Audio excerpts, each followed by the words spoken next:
Definitely, this is a part that a lot of Z3 owners are going to recognize. It is the power antenna that's mounted in the trunk, and as you can see, there is a piece missing from this one. That's because the top of it is just plastic, and it tends to snap off pretty easily if something bumps up against the antenna. Now here's the new one next to the old one, and you can see the part that breaks off so easily. I don't know why the rest is metal and hard plastic, and it's just got that weak little plastic sort of nipple at the top. So all I'm going to do is take off that metal bracket. It's got a 7mm volt there, and I'll just take that whole assembly, put it on the new piece, mount it in the trunk, and that's all there should be to it. And then there's a 10mm nut that connects the bracket to the car, and we're all good. Okay, so here's my 7mm driver I'm going to use to remove that bolt. Of course, there's that ground wire that connects to it, and there we go. There's the new part inside the bracket. So all I've got to do is put that spacer in there, screw the bolt down, and attach that ground wire.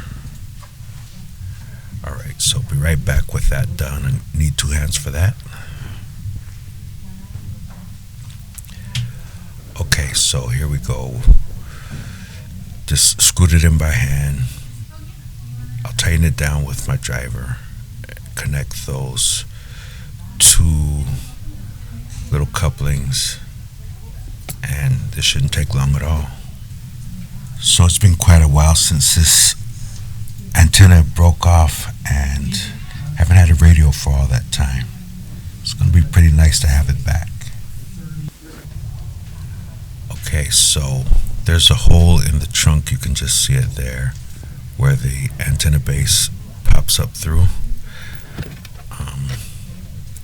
This little coaxial is the antenna cable that attaches to the car stereo.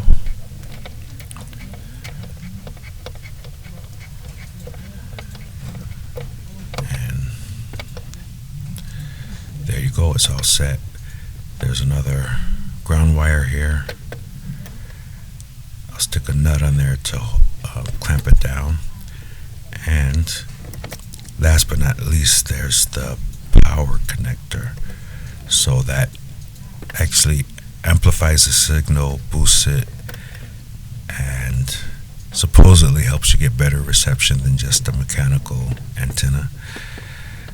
Once I get this on right, at least, I don't know how well that works, but because of that, I'm going to be using an even smaller antenna than normally is attached to this car. That should help with the snapping it off problem.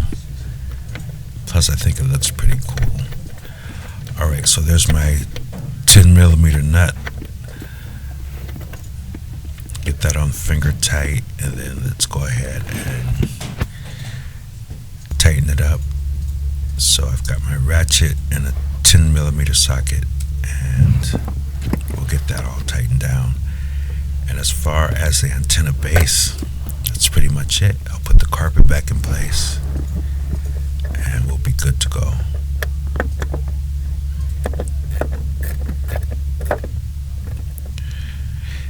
And I think you noticed there were 2 different ground wires there, one for the antenna and one for the power connector.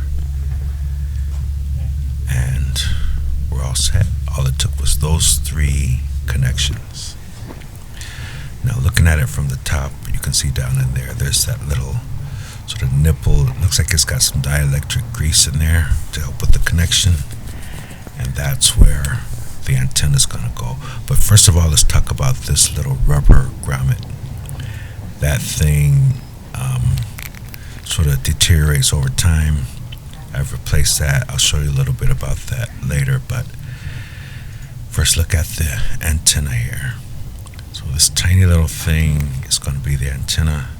Got this online, Amazon, and I'll put the link in the notes below. But it came with several different post types, so I'm going to have to find the one that fits. And from that package of hardware, I used a spacer.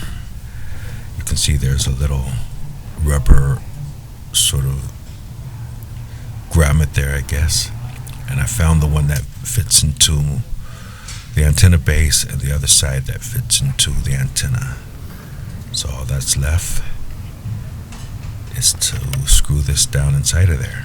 We should be all good. I did some sizing off camera. Whatever antenna you choose may already be pre-fit, or it may come with a bag of hardware like that, but you got to make sure that the threads on both sides fit. So to get that little rubber grommet there in the correct spot and get it down inside the metal lip of the fender, had to use this little pick tool to push the bottom edge down inside of the hole, and then the top edge is facing back, so I can see that's the angle I need to get this antenna in there. So first we put in the spacer, and all that's left is to screw that post down inside of the antenna base. And all of this should be waterproof with that grommet in place and the little rubber, I guess washer, you call it. And bam, just like that. In a few minutes time, I replaced the entire antenna base, modified the antenna, and I may need to do some little adjustments here, make sure everything's lined up correctly so it looks right. But you can see that you go online to the forums and you'll hear that this is a pretty hard job, but as you can see with your own eyes, it's pretty simple. Antenna repair and modification on a Z3.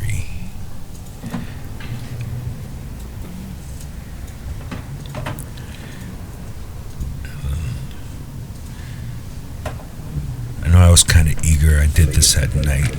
You can see that it was on Christmas Day that I got this part in, and couldn't wait till the daytime. I had to install it right then. Just took me about maybe 20 minutes, half an hour. And for the first time in a while, you can see here, I can tune in to radio stations again after my antenna was broken off. Alright, so just so you can get a better look, here's a shot I just took outside a few minutes ago. I think it looks pretty cool.